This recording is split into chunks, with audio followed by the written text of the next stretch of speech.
everybody, I'm sure you all must be super excited to know the recipe of a homemade choco spread, which is not just homemade but vegan too. Let's check the ingredients first.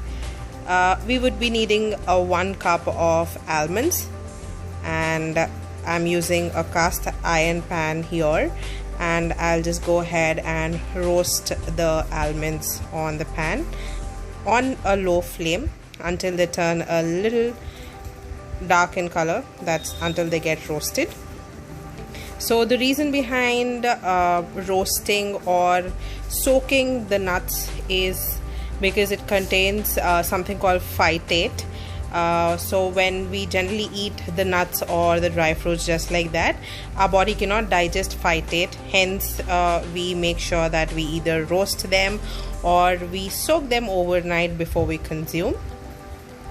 So go ahead and roast the almonds.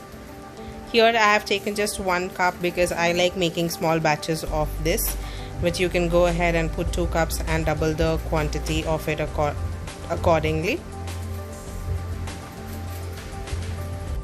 Now that you see that my almonds are properly roasted, I see some cracks on most of my almonds, and this is a time where it's done and we can switch off the flame and transfer these almonds to a plate and let it cool off a bit.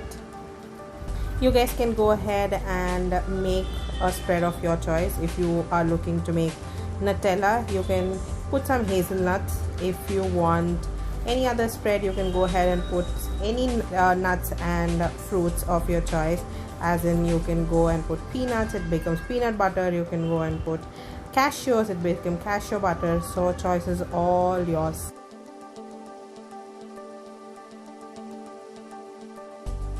Now let's move to the next step. Here you would not be needing any food processor to make the butter. All you would need is a wet jar. That's a chutney jar that I'm showing you here, and that's pretty much it that we would need.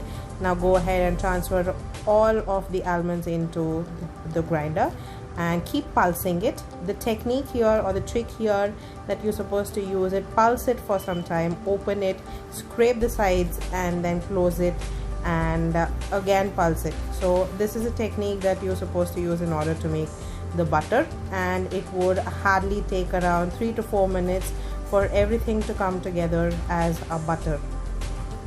So here I make sure that I'm scraping the sides. Take your own time, and this is one of the simplest and healthiest spreads that you can make at home.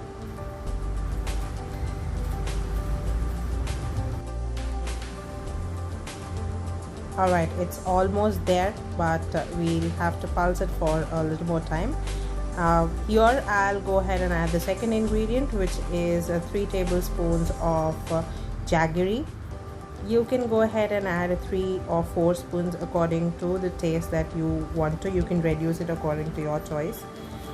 I am using Kerala jaggery here, which is a little unprocessed and probably has all the nutrients into it.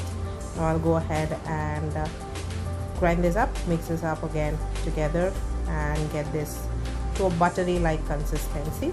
We shall pulse it up again. Now next in goes our next ingredient, which is completely optional. I'm putting in 1 tablespoon of coconut oil because I like creamy consistency. So you can totally skip this step, or if you want to, you can go ahead and put this up if you are someone who likes your spread to be super creamy just like I do. We'll get this all together. Now let's check on how is the consistency after we added the oil.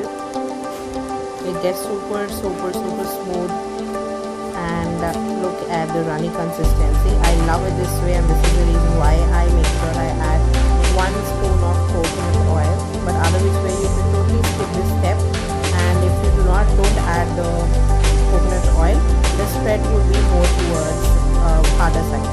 So herein I'm going and adding 1 tablespoon of raw cocoa powder to give it that a super chocolatey taste. Now we'll all get this together. We'll pulse it for one last time for the cocoa powder to get together with the butter.